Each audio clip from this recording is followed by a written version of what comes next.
Hello बच्चों, आज हम लोग 3.4 मैट्रिक्स में इन्वर्स कैसे हम लोग मैट्रिक्स का फाइंड करते हैं इसको हम लोग सीखेंगे। तो inverse of A matrix, inverse of A matrix इसको डिनोट किससे करते हैं? a पर पावर -1। इसको हम लोग आज सीखेंगे। तो इसमें हम लोगों का मेन कंसेप्ट क्या होगा? इसमें कंसेप्ट ये है कि a inverse into A equal to क्या? तो i। इसे समझने के लिए हम लोग एक अलजेब्रिक टर्म ले लेते हैं।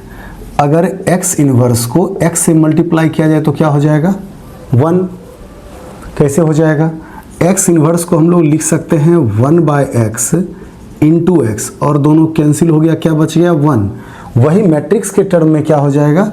a inverse into A is i। अब i बोलें या 1 बोलें, बात तो दोनों सेम है, क्योंकि ये भी आइडेंटिटी टर्म है, वो भी आइडेंटिटी मैट्रिक्स है। तो इन मैट्रिक्स फॉर्म हम लोग इसको क्या लिखेंगे? i। अब a inverse into A equal to i, that means किसी भी मैट्रिक्स को यदि उसके इन्वर्स से मल्टीप्लाई किया जाए तो उसका प्रोडक्ट क्या हो जाएगा? आइडेंटिटी। इसी के बारे में हम लोग पढ़ेंगे। अब इन्वर्स को समझने के लिए हम लोग ये देखें कि इन्वर्स कैसे फाइंड आउट होगा। अब इन्वर्स को फाइंड आउट करने के लिए कुछ ऑपरेशंस हैं, उसको हम लोग बोलते हैं प्राइमरी ऑपरेशंस या elementary operation. Elementary operation, elementary operation क्या हो जाएगा? जैसे मान लीजिए कि कोई भी एक मैट्रिक्स है, यहाँ पर ए बी सी डी, तो ये इन्वर्स निकालने के लिए मुझे स्क्वायर मैट्रिक्स लेना पड़ेगा। क्या लेना पड़ेगा? Square matrix. अब ये हो गया रो 1, ये हो गया रो 2, ये हुआ R1, ये हो गया R2। तो एलिमेंट्री ऑपरेशन कहता है कि आप किसी भी रो में जब आप इसका वैल्यू चेंज करो तो R1 इंटरचेंज हो सकता है R2 से। दैट मीन्स यह दोनों यहाँ और ये दोनों यहाँ, R1 कंप्लीट R2 के साथ इंटरचेंज कर सकता है। दूसरा, R1 जो है वह किसी भी नॉन जीरो कॉफिशिएंट से, नॉन जीरो कांस्टेंट से या कॉफिशिएंट से मल्टीप्लाई करके उसके वैल्यू को इंक्रीज या डिक्रीज किया जा सकता है in the term of self. इसी के टर्म के मल्टीपल में ये बढ़ सकता है या घट सकता है। तीसरा, हम R1 को अगर रिप्लेस करेंगे तो R1 प्लस R2 या R1 प्लस 3R2 या R1 प्लस 2R2, मतलब R1 को अगर इंटरचेंज करेंगे, उसको हटाएंगे, तो उसके हटाने के टर्म में एक R1 रहेगा, बाकी उसके साथ कुछ भी हो सकता है। ओके। या फिर R1 गोज़ टू, हम अगर R1 प्लस 3 लिखें तो ये नहीं हो सकता है। क्यों?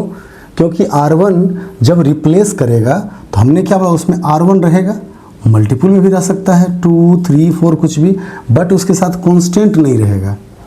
तो इसका कंक्लूजन क्या हम लोगों ने समझा कि R1 को अगर हम रिप्लेस करेंगे तो R1 प्लस R2 ही होगा, मतलब रो को रो के साथ ऐड या सब्ट्रैक्ट कर सकते हैं, मल्टीप्लाई और डिवाइड नहीं कर सकते हैं।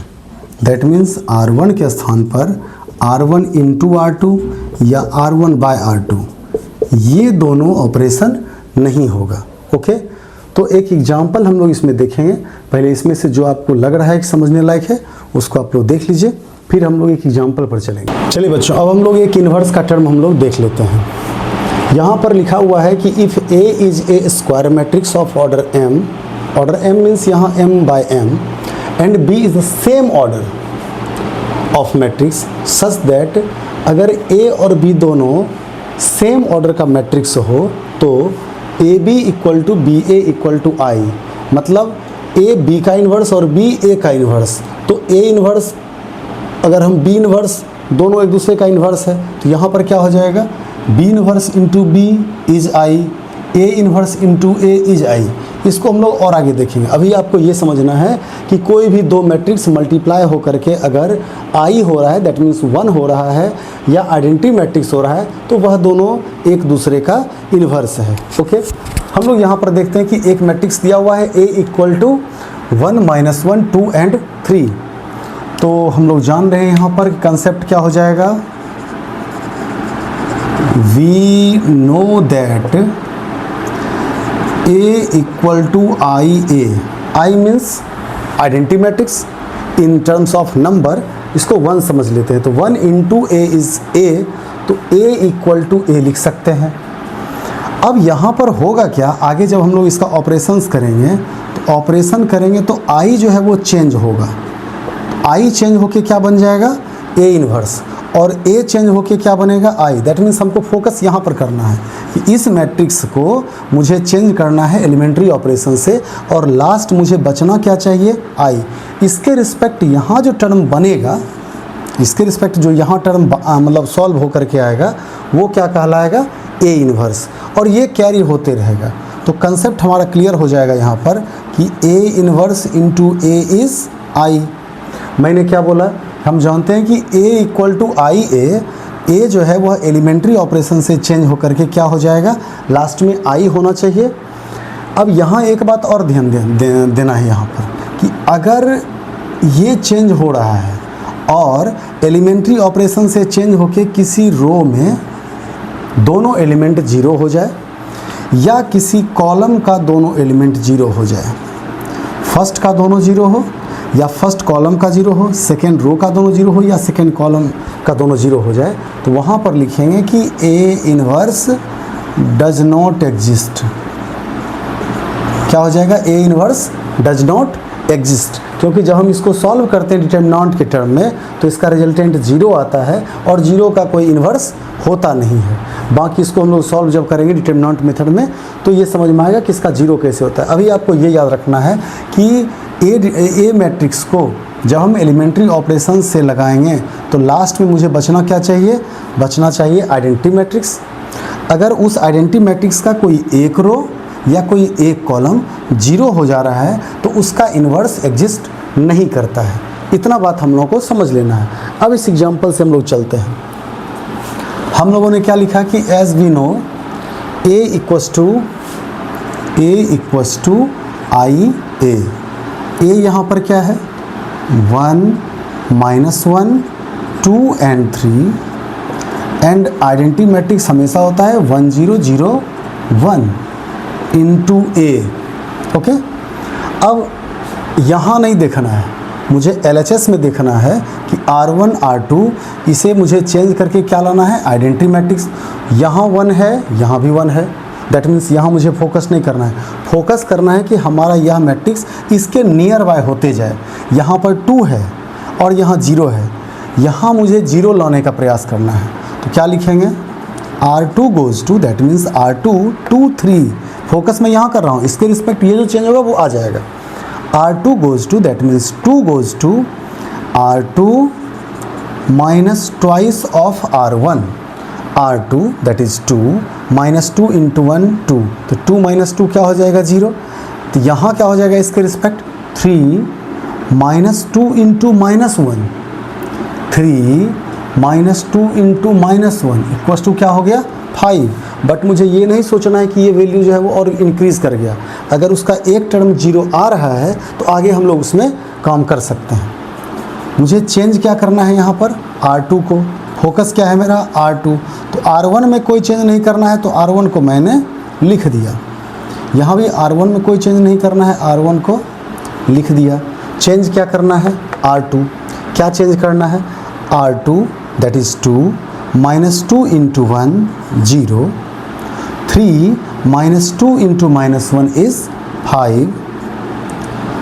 अब यहाँ पर भी सेम काम करना है। R2 क्या है 0 -2 into 1 is -2, 1 -2 into 0 is 1। Okay, अब देखिए हमारा ये जो टर्म है वो 0 1 के नज़दीक आ रहा है, तो यहाँ पर हम लोग क्या करेंगे, अब नेक्स्ट हम लोग लिखेंगे R2 goes to R2 bye 5।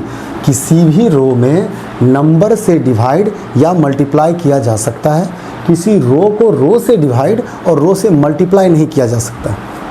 Okay, अब यहाँ क्या हो जाएगा, R1 को मैंने लिख दिया, R1 आ गया। R2 में क्या है 0 by 5 is 0, 5 by 5 is 1। Okay, यहाँ भी R1 को हम लोग क्या करेंगे, केवल लिख देंगे 1 0। R2 में क्या हो गया R2 बाय 5, तो -2/5 एंड 1/5। ओके, अब R1 goes to R1 plus R2, तो यहाँ पर मुझे R2 को चेंज करना है, सॉरी R1 को चेंज करना है, R2 को नहीं करना है। तो पहले आप R1 को R2 को लिख दो। R2 को मैंने लिख दिया, ठीक है। R1 को क्या करना है, R1 plus R2 that is 1, इतना +1 0, इतना +1 आप प्लस करके देख लो 3/5, इतना +1 इज़ 1/5। तो I के रिस्पेक्ट जो राइट साइड टर्म बचेगा या जो बन गया है वो हो जाएगा A inverse. So A inverse is 3/5, 1/5, -2/5 and 1/5। यहाँ पर 1/5 सब में है, आप कॉमन भी ले सकते हैं। 1/5 बाहर आ गया, बच गया 3, 1, -2 एंड 1। ये हुआ A इन्वर्स। अब देखिए इसी तरह से अगर हम A को सॉल्व कर रहे हैं और सॉल्व करते हुए left side that means LHS में कहीं पर 0 0 का टर्म बन जाता रो में या 0 0 का टर्म बन जाता कॉलम में, तो लास्ट में हम लोग यहाँ पर क्या लिखते हैं कि A inverse does not exist. तो इस तरह का एक क्वेश्चन हम लोग देख लेते हैं। कोई भी एक क्वेश्चन मैं अपने मन से लिख रहा हूँ। मान लो कि कोई भी एक क्वेश्चन है A = 1 2 3 6 ये दिया हुआ है। ओके, अब यहाँ पर क्या लिखेंगे, एज वी नो, जैसा हम लोग जानते हैं A = IA, तो A के जगह पर क्या लिखा 1 2 3 6 = I के जगह पर 1 0 0 1 इंटू A। तो 1 है यहाँ पर, तो मैं R1 को फोकस नहीं कर रहा हूँ, मैं फोकस कर रहा हूँ R2 को। R2 गोज़ टू क्या हो जाएगा, यहाँ पर यहाँ 3 है, मुझे 0 लाना है, तो मैं लिखूँगा R2 minus 3 of R1। R1 में चेंज नहीं करना है, R1 को उतार दिया। R1 में चेंज नहीं करना है, R1 को उतार दिया। चेंज मुझे क्या करना है, R2 को क्या चेंज करना है, तो R2 minus 3 of 1 0, 6 minus 3 of 2 that is 0, इतना -3 ऑफ 1 -3, इतना -3 ऑफ 0 इज 1। तो R2 का दोनों टर्म क्या हो गया 0, तो यहाँ लिखेंगे सो A inverse does not exist. मतलब A इन्वर्स जो है वो एग्जिस्ट नहीं करेगा। कब, जब किसी रो में या कॉलम में सॉल्व करते हुए दोनों टर्म, तीनों टर्म, मान लो कि ये 3/3 का होता तो उसके तीनों टर्म अगर 0 हो जाते तो उसका इन्वर्स हम लोग फाइंड नहीं कर सकते हैं। इसके टर्म में हम लोग एक 3/3 ऑर्डर का देखते हैं। एग्जाम में ये आपको 2 ऑर्डर का ही पूछता है और 3 ऑर्डर का ही पूछता है। क्या देखा था, 2/2 मैट्रिक्स को आइडेंटिटी में कन्वर्ट करते हुए इन्वर्स उससे फाइंड आउट किया था। अब यहाँ पर क्या करेंगे, एक 3/3 का मैट्रिक्स है जिसे हमको इन्वर्स फाइंड करना है, तो उसी प्रॉपर्टी का यूज़ करेंगे। As we know A = IA, तो A मैट्रिक्स को हमने लिखा 2 - 3 3 2 2 3 3 - 2 2 इक्वल टू आइडेंटिटी मैट्रिक्स हो जाएगा 1 0 0 0 1 0 0 0 1। अब यहाँ पर मुझे क्या करना है कि इसको कन्वर्ट करना है आइडेंटिटी मैट्रिक्स में। ये एक ही स्टेप में कोई जरूरी नहीं है होगा, हो सकता है 8-10 स्टेप लगे, हो सकता है कि 1-2 स्टेप में एक आध रो हमारा जो हो वो आइडेंटिटी के इक्वल हो जाए। तो यहाँ पर मुझे क्या करना है, 0 लाना है, यहाँ मुझे 0 लाना है, यहाँ 1 लाना है। तो हम लोग किसी एक टर्म को फोकस कर लेते हैं। यहाँ 0 लाना ज़्यादा आसान लग रहा है, 2 - 2 that means R2 goes to R1 minus R2। तो जिसको चेंज करना है उसको छोड़ देंगे, बाकी टर्म को हम लोग लिख देते हैं। R1 लिख दिया और R3 भी लिख दिया। यहाँ पर भी R1 लिखा एंड R3 लिख दिया। बचा क्या, R2। तो R2 क्या हो गया, R1 minus R2, 2 - 2 0, -3 - 2 -5, 3 - 3 0, 1 - 0 1, 0 - 1 and 0 - 0 is 0। अब R2 गोज़ टू R2/5, क्योंकि मुझे R2 में अगर -5 से मैं डिवाइड कर दूं तो यहाँ 1 हो जाएगा। इसको फोकस करेंगे, राइट साइड जो टर्म आते जा रहा है वो आते जाएगा, राइट साइड मुझे फोकस नहीं करना है, उसका तो जो भी आएगा वो हमारा A इन्वर्स हो जाएगा। तो R1 यहाँ पर उतर गया, 2 - 3 3 3 - 2 2, एंड यहाँ भी क्या हो जाएगा 1 0 0 0 0 1।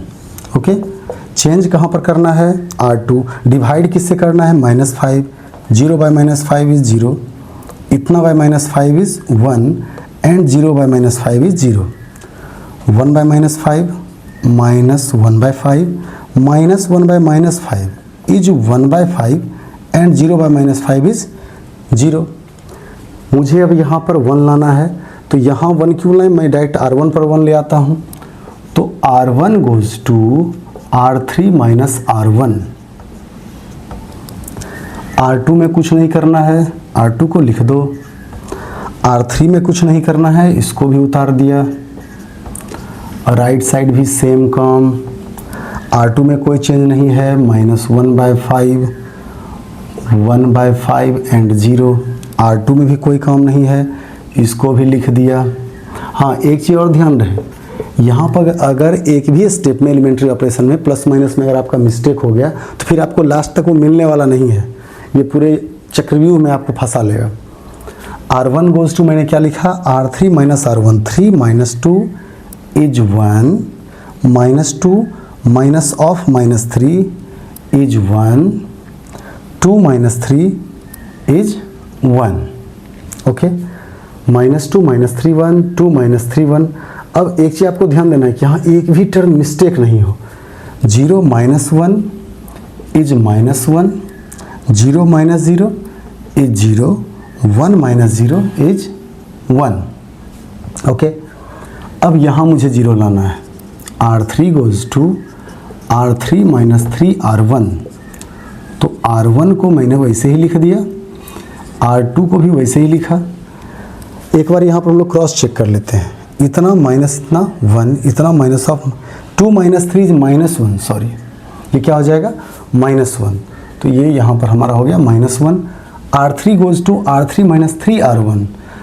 R1 R2 को लिख दिया, R3 के स्थान पर लिखा R3 दैट इज 3, -3 × 1 इज 0, इतना -3 ऑफ इतना इज -5, इतना -3 × इतना इज 5। ओके, यहाँ पर आप उसको वैसे ही लिख दो। R1 में चेंज नहीं करना है, R2 में भी चेंज नहीं करना है, R3 में चेंज करना है। क्या चेंज करना है, R3 that is 0, -3 of -1 is 3, 0 - 3 × 0 is 0, 1 -3 × 1 is -2। ठीक है, मैं हमेशा एक बात बोल रहा हूँ कि अगर आपका एक भी प्लस माइनस मिस्टेक हो गया फिर आपके खोजने से वो मिलेगा भी नहीं। R3 goes to R3/5। तो R1 को लिख लिया 1 1 -1, 0 1 0, 0 -5/5 इज -1, 5/5 इज 1। देखिए ये आसान होते जा रहा है लेफ्ट में, और राइट साइड का टर्म जो है वो अपने आंसर की ओर आ रहा है।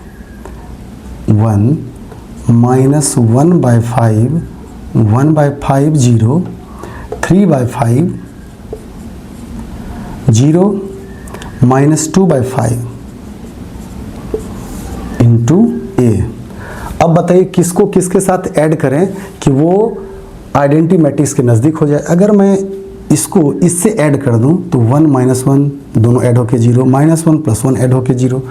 तो मैंने क्या किया कि R1 goes to R1 + R3।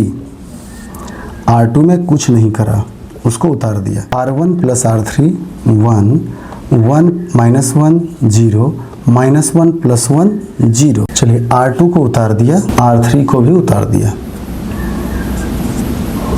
Change कहाँ पर किया है, चेंज किया है R1 पर। इतना प्लस इतना आप रफ कर लो, -1 + 3/5, 5 × -1 -5 + 3 इज -2/5। इतना प्लस इतना 0, इतना प्लस इतना, प्लस करके देख लेना, ये हो जाएगा 3/5। ठीक है, यहाँ तक आप देखिए। अब एक स्टेप में मुझे यहाँ 0 0 1 लाना है, एक स्टेप 2 स्टेप जो लगेगा आप इसको देखिए, फिर मैं आगे करता हूँ। चलिए यहाँ तक का स्टेप हो गया। अब R1 R2 जो है वो आइडेंटिटी के नियर बाय हो गया, मुझे यहाँ 0 और यहाँ 1 रखना है।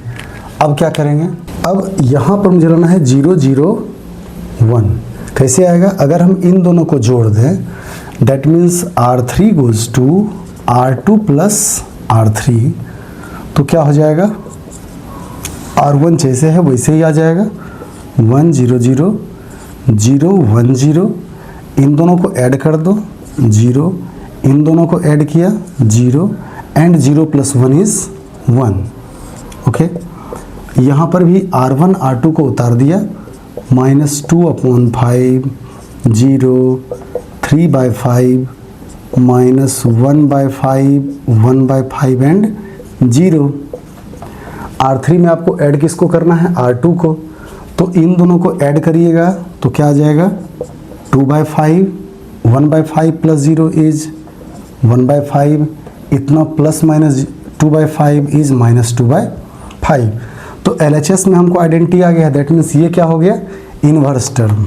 सो A इन्वर्स इज -2/5 0 3/5 -1/5 1/5 0 2/5 1/5 एंड -2/5। ये हुआ हमारा आंसर। ध्यान ये रहे कि अगर LHS में हमारा आइडेंटिटी मैट्रिक्स आ रहा है और RHS में कहीं मिस्टेक हो रहा है या आंसर नहीं मिला है, तो आपका ऑपरेशन सही है, जहाँ भी आपने एलिमेंट्री ऑपरेशन यूज़ करा है वो सब सही है।